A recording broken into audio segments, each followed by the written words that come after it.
does a special needs trustee do? My name is Andrew Ayers. I'm an estate planning and business law attorney with offices in Minnesota and New York.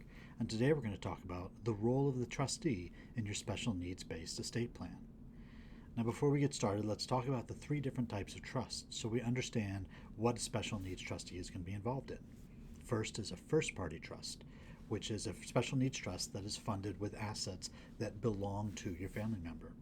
A third-party special needs trust is a special needs trust that's funded with other assets that don't belong to your family member.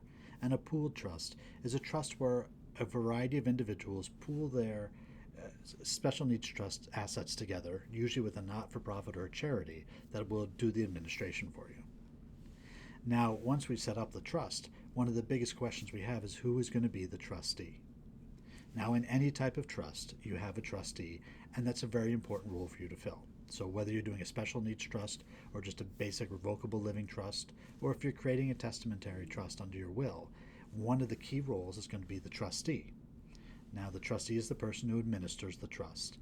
The beneficiary is the person who receives the benefit of the trust, and then the trust has its assets. And then there's a grantor, which is the person who is giving the money to the trustee to manage. Now, the grantor and the trustee can be the same person. So depending upon what kind of trust we're dealing with, there are some common roles that any trustee has to fill. The first one is communicating with the beneficiary of the trust. So if things have to be discussed as far as when distributions can be made or what the trust is providing for, your trustee has to be able to talk to your beneficiaries. The next that goes with the discussing it with them is going to be distributions from the trust. So the trustee is in charge of distributing money to your beneficiaries, distributing the assets from the trust. Your trustee is also going to be in charge of investing and managing the assets of the trust. So we don't want to just leave all of your money in cash somewhere. We want it to be invested. We want to work with a financial advisor to get the best return on your assets possible, because that will provide more for your beneficiaries down the road. It goes along with that, but your trustee is also going to have to be able to do some accounting and bookkeeping for the trust. Especially in the special needs realm, we're going to have to be able to account for some of these distributions to make sure they don't violate any rules from the government benefit programs. And finally, any trustee is going to have to deal with taxes. Now, you may not be thinking of this. I'm putting my money in a trust. Why would there be a tax issue? Well, depending where you live, depending where the trust is set up, there may be taxable issues for the trust, and your trustee is going to be the person who has to deal with them. So those are 5 general things that a trustee has to deal with, but let's look specifically at a special needs trust. In a special needs trust, your trustee has extra responsibilities. The first is going to be they have to investigate the needs of your beneficiary. They have to make sure that the welfare is being cared for, and if it's not, determine if the trust can step in and help to improve their quality of life. Remember, government benefits only provide a certain level of benefits. It's not to give them the best life possible, it's to ensure that basic level. Hopefully, your special needs trust is set up to take them from this level to a much more comfortable level for them.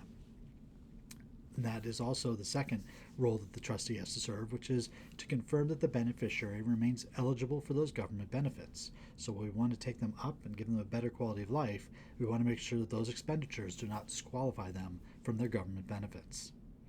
Now, when you're working with these different agencies and you're providing money to somebody who's receiving benefits, your trustee for a special needs trust will often also have to provide some kind of a report, some kind of an accounting to the agency who's providing benefits to show them that your family member is still entitled to receive them. And then the fourth role, which is also very important, is to work with the other loved ones. Work with other family members to make sure that your family member who needs those benefits is getting the right care. Work with their care manager to make sure that they're in the right programs, in the right place, they're living in the right space, so that they can have the best quality of life that you are trying to provide for them with your inheritance. Now, when we've looked at these 9 different areas that a trustee has to deal with, whether it's a regular trust or a special needs trust, the next question you probably have is, who should I choose to be the special needs trustee, or even generally, who should be the trustee? Now, if you're not setting up a special needs trust, if it's just a basic testamentary trust, which is a trust that's set up in your will, you may be able just to have your family member, have a cousin who's good with money, be able to take over and be the trustee. But in the special needs realm, if you looked at the last 4 things we discussed, investigating the needs of the beneficiary, confirming that the beneficiary is getting their benefits, creating reports, and then working with care managers, that may be beyond anything that your family members are comfortable and able to handle. This is where professional trustees can step in and really help you out. Now, unfortunately, they're not going to do this out of the good of their heart or do it for free, or at least most of them won't. So there will be a cost associated with working with a professional who deals with special needs trusts. Hopefully, they've done more than one, they've worked with a bunch of special needs trusts, and they have a good understanding of the system. And for that, their knowledge is definitely worth the fee that you'll have to pay. So there's going to be two ways you can try to approach this at this point. The first is you can set up your special needs trust yourself, have that cousin be the trustee, and just hope everything goes right and nothing happens to your family member's government benefits. The second way to do it, the smarter way to do it, is to work with the different professionals. Your accountant, your financial advisor, your attorney, with the care manager. Work with them to create a plan. The special needs trust acts like an ecosystem for your family member. We want to make sure we protect the government benefits and increase their quality of life as much as possible. If you're ready to get started with this, you can go to my website, andrewmayers.com. There's a red button where you can set up a legal strategy session, and we can discuss what's best for you and your family. If you need help connecting to accountants or financial advisors, we can absolutely help you with that as well.